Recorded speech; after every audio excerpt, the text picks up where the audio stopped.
इस संसार में हर व्यक्ति किसी न किसी समस्या का सामना करता है। जीवन की राह हमेशा सीधी नहीं होती और न ही हमें हमेशा यह दिखाई देता है कि अगले कदम को कहां रखना है। लेकिन याद रखना, समस्याएं केवल उन्हीं के लिए होती हैं जो उन्हें समाधान की दिशा में सही तरीके से सोचकर हल करने की क्षमता रखते हैं। ध्यान से सुनो, जब हम जीवन के किसी बड़े संघर्ष का सामना करते हैं तो हमें तात्कालिक नतीजों से परे सोचना होगा। तुम्हारे मन में जो द्वंद्व है वह केवल तुम्हारा नहीं है, यह हर उस व्यक्ति का द्वंद्व है जो जीवन में किसी उद्देश्य के लिए संघर्ष करता है। लेकिन तुम्हारे सामने यह अवसर है कि तुम इस द्वंद्व को, इस युद्ध को अपने उद्देश्य की प्राप्ति का एक साधन बना सको। युद्ध जीवन का ही एक रूप है। तुम युद्ध भूमि में खड़े हो, तुम्हारे सामने युद्ध का मैदान है। यह युद्ध तुम्हारे मन और विचारों का भी है। हर समस्या, हर चुनौती एक अवसर है तुम्हारे अंदर छुपी हुई शक्ति को पहचानने का। लेकिन शक्ति केवल तभी प्रकट होती है जब हम सोच समझकर, रणनीति बनाकर उसे कार्य में लाते हैं। तुमने मुझसे पूछा है कि कैसे जीवन की समस्याओं का समाधान निकाला जा सकता है। यही उत्तर है, सतत सोच और रणनीति के साथ। जब तुम किसी समस्या से घिरे होते हो तो बस उन्नति की दिशा में सोचो। तुम पाते हो कि हर संकट एक कदम है उस मंजिल की ओर जो तुम्हारी आत्मा के लिए सर्वोत्तम है। जो लोग जीवन में महानता प्राप्त करते हैं वे केवल कर्म नहीं करते, वे विचार करते हैं। वे अपनी सोच को उस दिशा में लगाते हैं जो उनके उद्देश्य को साकार कर सके।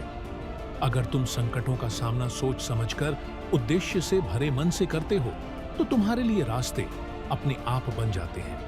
तुम देखोगे कि जीवन के सबसे कठिन निर्णय भी तुम्हारे लिए आसान हो जाते हैं। तुमने देखा होगा कि मैं अर्जुन को समझाते हुए कभी भी केवल भावना में बहकर नहीं चलता।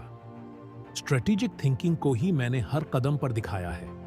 जब तुम निर्णय लेते हो तब सोचो कि क्या यह निर्णय तुम्हारे उद्देश्य को प्राप्त करने में सहायक होगा। क्या तुम अपने कर्मों के परिणामों को समझकर उन्हें परिपूर्णता की ओर ले जा सकते हो। याद रखो, जो व्यक्ति सिर्फ भावनाओं में बहकर जीवन की समस्याओं का समाधान करने की कोशिश करता है वह स्वयं को भ्रमित कर लेता है। तुम जो कुछ भी करते हो उसमें अगर सही योजना, सही सोच और सही दिशा नहीं है तो परिणाम भटक सकते हैं। उदाहरण के लिए, इस युद्ध भूमि में तुम जो कुछ भी कर रहे हो वह तुम्हारी अपनी क्षमता और समझ का परिणाम होगा। तुम अपने धनुर्वेद के मास्टर हो, तुम्हारी शक्ति अपार है, लेकिन बिना किसी रणनीति के यह शक्ति व्यर्थ हो सकती है। तुम्हारे पास यह विकल्प है कि तुम इसे हर स्थिति के अनुकूल ढाल सको ताकि यह युद्ध तुम्हारे लिए विजय की ओर अग्रसर हो।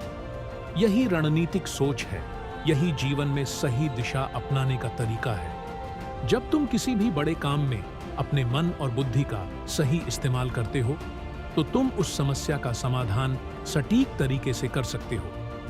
इसे समझो, जब तुम द्रौपदी के चीर हरण को देख रहे थे, क्या तुमने कभी सोचा था कि क्या सिर्फ युद्ध के माध्यम से इस समस्या का हल निकल सकता है? नहीं, मैंने तुम्हें यह समझाया कि सही वक्त पर सही शब्दों का चयन, सही दृष्टिकोण का चयन भी एक रणनीति है। युद्ध सिर्फ बाहरी संघर्ष नहीं है, यह भी एक मानसिक योजना है। अपने जीवन की समस्याओं को देखो और सोचो, क्या तुम्हारे पास एक स्पष्ट रणनीति है? क्या तुम्हारा मार्गदर्शन तुम्हारे उद्देश्य के प्रति है?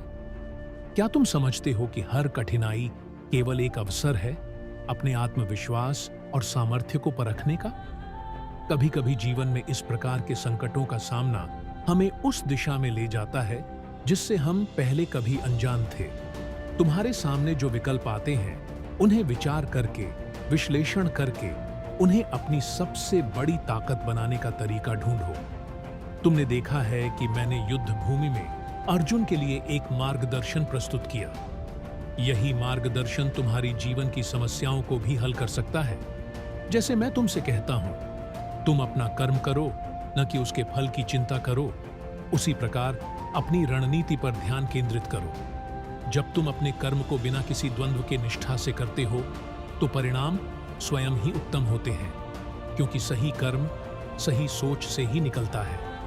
अंत में तुम यह समझो कि जीवन में संघर्ष और समस्याएं हमेशा आएंगी, लेकिन यदि तुम्हारे पास एक रणनीति हो तो हर समस्या तुम्हारे लिए अवसर बन सकती है।